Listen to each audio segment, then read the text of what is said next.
Go inside the Crimson Tide with your hosts Rodney Orr and Gary Harris, keeping you informed on everything Alabama. Tider Insider TV, brought to you by Tuscaloosa Tourism and Sports. Good evening, everybody, and welcome into the latest edition of Tider Insider TV. As you heard, brought to you by Tuscaloosa Tourism and Sports. They're our good friends, and they do so much for our community here in West Alabama. Did you see that? What? I thought I just saw something yellow flying by. Oh, just another penalty flag against Alabama. Welcome in, everybody. Alongside Rodney Orr from TiderInsider.com, I'm WVUA 23 Sports Director Gary Harris. Well, certainly, it was another instant classic, another epic loss for Alabama. The Tide dropping an emotional game at Tennessee on Saturday evening at Neyland Stadium, 52-49. Another one of the all-timers. Everybody there, media, fans, players, coaches, everybody was drained, but Alabama more drained because when you come up on the wrong end of those, we know what it's like, because Alabama has seen, when they don't lose often, Rodney, but when they do, it's usually, like I said, epic. The Crimson Tide in this one got off to a terrible start. They took the opening kick, got a penalty block in the back on the opening kick, and that set a trend that we'd see throughout the game. They fell down 28-10, but stormed back to tie it at 28, actually led late 49-42. Jahmyr Gibbs right there with that touchdown. That tied it all at 28 after being down. And there's the scoop and score by Dallas Turner. Bama goes up 49-42. But down the stretch, after Tennessee got a couple of really good breaks on calls, this is a 4th and 5, and Hooker throws it up. Looks like a great play by Malachi Moore. It's picked off by our man, Kool-Aid McKinstry. You think that's the end of the game, but it wasn't. Officials got together. There was a penalty thrown, flag about 30 yards upfield after this, and he said, no penalty for blocking the back, but we are going to call pass interference on you. Still, after Tennessee tied it up, Alabama had a chance probably to win the game right there. Will Reichard pushes a field goal right, and then with just 15 seconds to go, Tennessee goes over 50 yards in 2 plays. You say this can't happen. It did happen, but that just sums up the game. Alabama could not guard Tennessee. Hyatt had 5 touchdown catches in the game, over 200 yards, and it's a knuckleball, but you know what? It got over the line of scrimmage, it got over the crossbar, and that set it off. This is what Alabama has to deal with more than any other program in the country. The team charging the field, trying to get off the field after an emotional loss. Goalposts come down. Hey, I get it, man. They lost 15 in a row. Fans carried the goalpost through campus down to the Tennessee River and dumped them in the river. So that's the way it ended up in Knoxville, and it stings, right? There's no doubt about it. All right, let's discuss. This, first of all, was a great football game. It brings back memories of Johnny Manziel, kick 6, Camback, you name it. Alabama's kind of seen it all when they lose, even last year at A&M. It's the most watched football game of 2022 with 11.55 million viewers. But again, for Alabama, they gave up 52 points. Let's start right there. That's the most points they'd given up since 1907 against Swanee. 52 points. Still probably could have won the game, but this was a defense that you and I both agreed on we thought was better this year and had thought it played pretty well through those first 6 games. And, man, there's no doubt about it. Hendon Hooker, Wyatt and company, they shredded that Alabama defense on Saturday night. Yeah, they did. And, here's the thing, too, Gary. I think as we try to put this into perspective, the game has changed tremendously. We remember the great defenses of 2015, 2016. Let's not forget, they had their moments, too. Ole Miss rang up 43 points on them in in the 2015 game here in Tuscaloosa. And those were great defenses. When you're playing against highly skilled quarterbacks, receivers, all of these types of things this day and time, you're likely to give up some points. Obviously, you don't want to give up 52.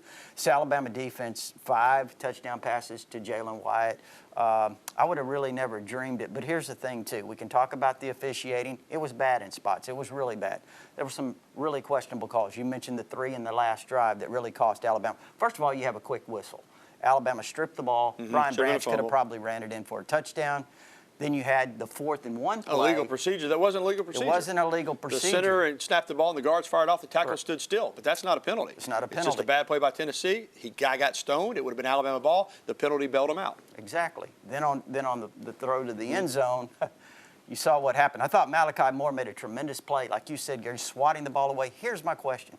How does a referee that's on top of the play not make that call when a guy 35 yards away does make the call. It's very difficult to kind of figure out how he makes that judgment call on Malachi Moore. And not only that he made it, but by the time it took Kool-Aid to get from the goal line to the 40-yard line before he makes the call. So it's very questionable. Yeah, and the penalties were awful. And then there were the non-calls. And we'll get back to Alabama's penalties. But listen, Tennessee maybe one questionable call in the end zone. They got a pass interference when Ja'Cory Brooks and the DB went down. But outside of that, they have no complaints. And you saw that shot on Bryce Young right there. Unbelievably, Rodney, that was not called a penalty on the field. They called for a booth review, and it wasn't called a penalty or a targeting or anything. And now we're getting to see the flags against Alabama. 17 of them for more than 130 yards. Listen, Alabama had their chances. But it's hard to overcome 17 penalties for 130-plus yards. They got 5 for, I think, maybe, 16 yards, something like that, and including that shot on Bryce Young. It was a tough game for Alabama with the officials, no doubt about it. And they made their share of mistakes. But, you know, you were talking about Malachi Moore. Everybody says, well, they played terrible, they can't guard. Yeah, but they needed to make a play. The kid made a play. He did. He made a play. And I've had people say they freeze everything. Well, he hooked him a little bit. Listen, man, that was instantaneously. He did everything you're supposed to do. He was with the receiver. He got his head around. Receiver had the ball in his hands. He slapped it out. McKinstry intercepts it. If that's interference, then you got no chance to play cornerback in the SEC, I don't think. Yeah, and all of those things are true, but here's the bigger issue. This Alabama team continues to get in its own way. I mean, it's been going for 2 years now in some of these road games especially, and I think that's the bigger issue right now. I agree with you. We've talked about these penalties, but how does this Alabama team get out of its own way? That's the key as you start to move forward. Well, they better figure it out. In their last, right now, in the country, 131 out of 131 FBS teams with 66 penalty flags. I mean, it's going to be hard to win when you keep getting this many penalties, Rodney, and that is just a fact. Still, you know, I said this on my radio show today and talking about this game, and I know we got to move on to Mississippi State, but this is still the topic. After all that went wrong, Alabama probably should have won the football game. So say what you want about whether there's no discipline and Nick Saban's lost his touch. There aren't many teams that could have gone in there into that environment, overcome all that, and have a chance to win the game. I'm just going to be honest with you. Most teams in this league would have gotten me 3 or 4 touchdowns the way Tennessee played on offense. Sure. It's amazing that, you know, the comeback that Alabama made. You know, they showed a lot of maturity in that, Gary. I mean, we talk about the lack of discipline, but to be able to come back and play the way they did. And I'll say this, before we get past this game, Bryce Young, phenomenal. What an incredible performance. I mean, this ranks up to, Gary, I think one of the greatest performances I've ever seen was David Palmer, 1993, against Ole Miss. Alabama would not have won that game without David Palmer. Bryce Young, without having Bryce Young in this game, they had no chance. 35 for 52, 455, 2 touchdowns, had some more drops, had some times when the offensive line did not block, and he still made plays. I mean, look at that. I mean, you're right, Ronnie, and you and I have seen a lot of them come through here just since Saban's been here. You know, McCarron, Jalen Hurts, Tua Tagovailoa, Mac Jones. I think he's the best. He may be. There's no question about that. I know that performance Saturday, especially in losing cause. I mean, you can find a lot of games winning, you know, great performances, but in a losing cause, this is an incredible performance. Phenomenal. Kept Alabama in the game, and buddy, they just got to get everybody else to play at his level. All right, it's time now for Coach Talk.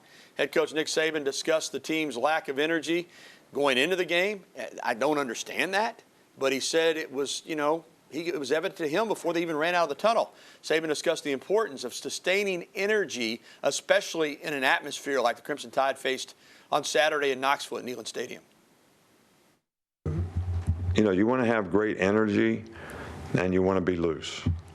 I thought we were tight, especially starting the game.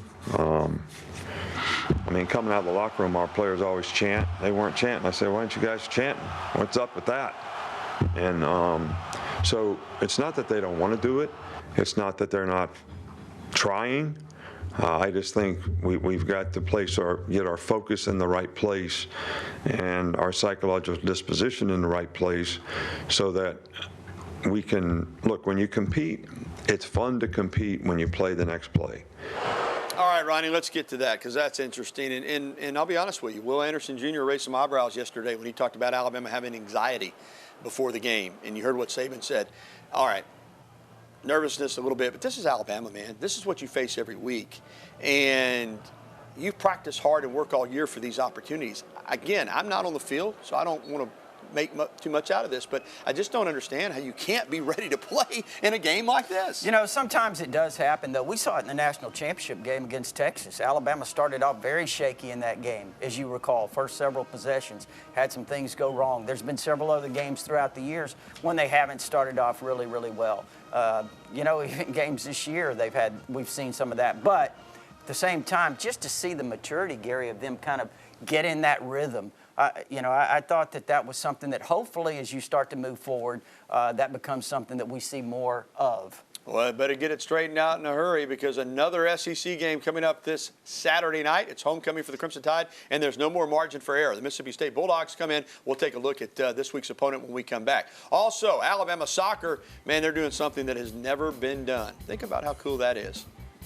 Uncharted territory for the Crimson Tide soccer team. We'll have that for you. And we'll be getting your phone calls, emails, and tweets. As always, the phone number is 205-348-WVUA. That's 348-9882.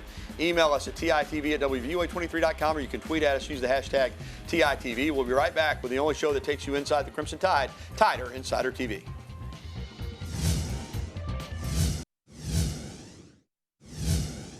We've been in this spot before. That's one thing that we all know. We all, of course, did not want to lose Saturday, but we've been in this spot before, and of course, it's a 24-hour rule. So once the 24 hours are up, on to the next week. It's Mississippi State this week. We're going to focus on getting back to the Alabama standard and playing as hard as we can. And we're back on Tider Insider TV, sponsored by Tuscaloosa Tourism and Sports. Alongside Rodney Orr, I'm Gary Harris. That is Crimson Tide offensive guard Javion Cohen earlier today talking about bouncing back, Alabama's bounce-back mentality. The Crimson Tide host number 24 Mississippi State on Saturday evening for homecoming. Well, after 6 o'clock to kick, the Bulldogs are also looking to bounce back. This is MSU football in a nutshell, man. They looked incredible the week before, and then go to Kentucky, and the offense got stalled. I mean, Mike Leach, man, they can look great one week, and then they can struggle, Rod. It's hard to get a gauge on them, but they're talented on offense, and they're physical on defense. They're a capable football team. They really are. I mean, it's like you said. I mean, they blow out Texas A&M. They handle Arkansas really well. They lose to Kentucky. They lose at LSU earlier, which was kind of a head scratcher at the time, but now, here they come to Tuscaloosa, like you said, Gary, very capable team, a team that Alabama last year went over to Starkville, handled them really, really well. So, you know what? With them coming to Tuscaloosa, this Alabama secondary is going to be challenged again. Yeah, just 225 total yards against Kentucky. That was really a head scratcher, like I said, because you're right. Against A&M and Arkansas, I mean, they had been dominant. Even at LSU, they were controlling that game until late in the third quarter. 5-2 now, though. Their defense ranked number 65 in the country, number 54 in total offense. They do rush for under 100 yards a game, but in some games they've been very, very capable. All right, Ronnie, let's get to it. After UT lit the Tide up, though, for all those air yards, and it's a little different attack. Tennessee's looking to get the ball down the field. Mississippi State with the air raid, short stuff, dumping it off. But still, you got to figure that Mike Leach and those offensive coaches are saying, hey, we can throw the ball on this team. Yeah, I thought Alabama obviously had a really good plan against Mississippi State last year. They kept everything in front of them. They had a pick six. I think Jordan Battle had a pick six in that game. And but like you said, Gary, really challenging. You look at their receivers. They've got several that have 20, 25, 30 catches. They spread the ball around. Will Rogers is a really, really good quarterback. And the thing about him, you remember the Auburn game last year. Auburn had him, 28-3. Mississippi State comes back. So this is, again, another team. They're going to keep throwing it. Pete Golding in the defense. Can't get much worse than than it was against Tennessee. What can they do to make some adjustments and be better on Saturday night? Look, like I said, I think last year they played this offense really, really well. Of course, I said that last week going into the Tennessee game, they played it really well. This is not a team that's explosive as Tennessee, obviously, with the athletes. I think this is kind of a wake-up call, hopefully, for Alabama defensively. I think you would think, Gary, that they have something they feel like they want to prove. And like Nick Saban said, this Alabama defense, has played really well for the most part throughout the season. That's kind of an anomaly last week for this team, for this defense. I expect them to bounce back. All right, let's move on. We'll have our predictions, of course, score predictions later in the show. Uncharted territory for Alabama soccer. The Crimson Tide is the new #1 team in the country after beating defending SEC champion and then number 7 Arkansas on Sunday evening. Alabama is now 14-1-1 on the season, 7-0 in the SEC with 3 matches remaining. They've won 10 in a row. This is just crazy. Their matches left are 2 on the road at Mississippi State on Thursday, host Florida on Saturday, then at Auburn next Thursday night. You might say, well, we've reached number 1. Could there be a letdown? Head coach Wes Hart says he doesn't think so. He thinks this will motivate the team to play even better.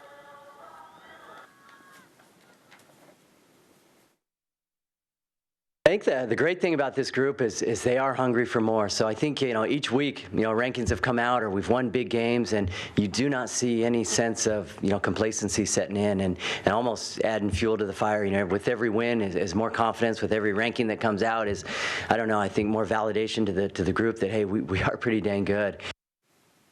Yeah, they are, Rod. And listen, the soccer program here has been pretty good. I mean, Don Staley did some good things when he started the program. Coach Hart got here like 6 years ago, and it's been a process. But suddenly this year, you just come out of nowhere to number 1 in the country. I mean, what an accomplishment!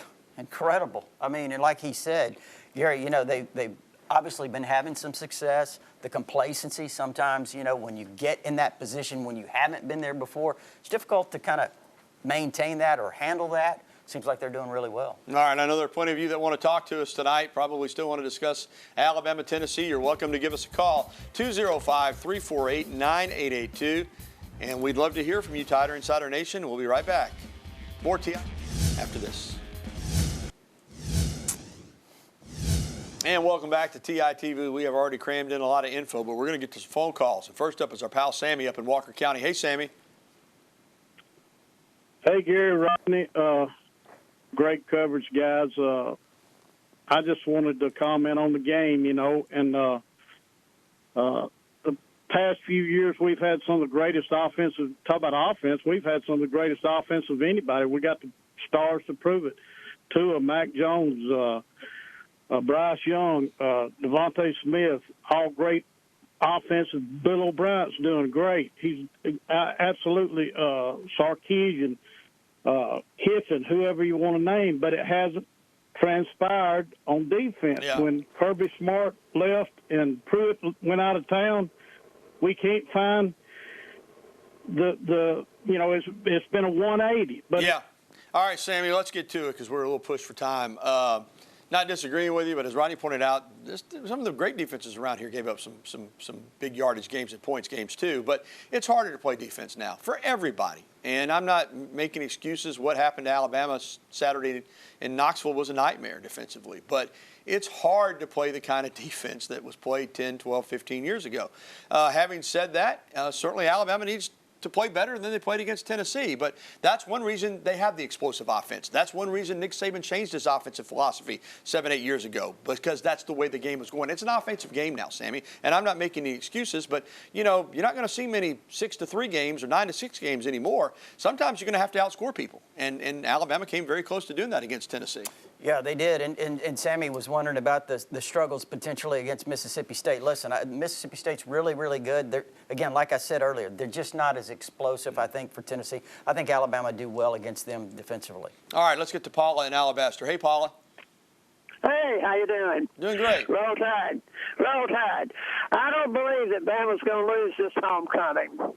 I know they did when Mike DeBose was the coach, but I don't believe they're going to lose this game at all, because I think the referees are going to be helping Alabama as much as they possibly can so that Bama will win the game and get them to the end zone. And then once they get that red zone, then Bama can take it from there, because they've got the talent, they've got the players, they got the know-how.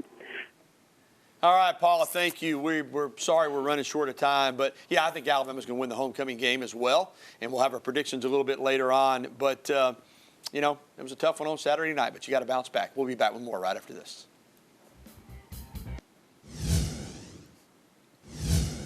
And welcome back with Rodney Orr. I'm Gary Harris. Let's get to our email question of the day, brought to you by KDM Service Corporation, serving your family like our family. And it's actually from Twitter today.